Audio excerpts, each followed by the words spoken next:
வணக்கம் ஃப்ரெண்ட்ஸ். இப்போ பத்துப்பாட்டு நூலில் அகநூலில் உள்ள பட்டினப்பாலைங்கிற நூலை பற்றி நம்ம பார்க்குறோம். இதனுடைய ஆசிரியர் கடியலூர் உருத்திரங்கண்ணனார். இதனுடைய பாட்டுடை தலைவன் கரிகால் சோழன். அதாவது பாட்டுடை தலைவன் இருக்க மாட்டாங்க அகநூல்னாலும், இருந்தாலும் அதில் பிராக்கெட்ல அதாவது அவரை தான் மென்ஷன் பண்ணியிருக்குன்னு கொடுத்துருக்காங்க. பாடல் அடி 301. பாவகை வஞ்சி அடி கலந்த ஆசிரியப்பா.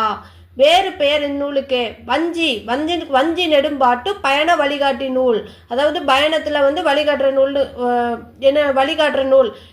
இந்த இது பண்டைய தமிழரின் ஏற்றுமதி இறக்குமதி வணிகத்தை பத்தி பட்டினப்பாலைனாலே மென்ஷன் பண்றது வணிகம் தான். வணிகத்தை பத்தி சிறப்பித்து கூற நூல் தான். நீரின் நிமிர் பரிப்புறவியும் காலின் கருங்கரி மூட்டையும் என பாடியுள்ளது. என்னன்னு இது இந்த பாடல் வரி இடம்பெற்றுள்ள நூல் பட்டினப்பாலை, மறக்க கூடாது. வெளிநாட்டிலிருந்து கடல் வழி வந்தவை குதிரைகள், உள்நாட்டில் இருந்து வந்தவை மிளகு, வடமலையில் இருந்து வந்தவை பொன்னும் மணியும், மேற்கில் இருந்து வந்தவை சந்தனமும் ஆரமும்.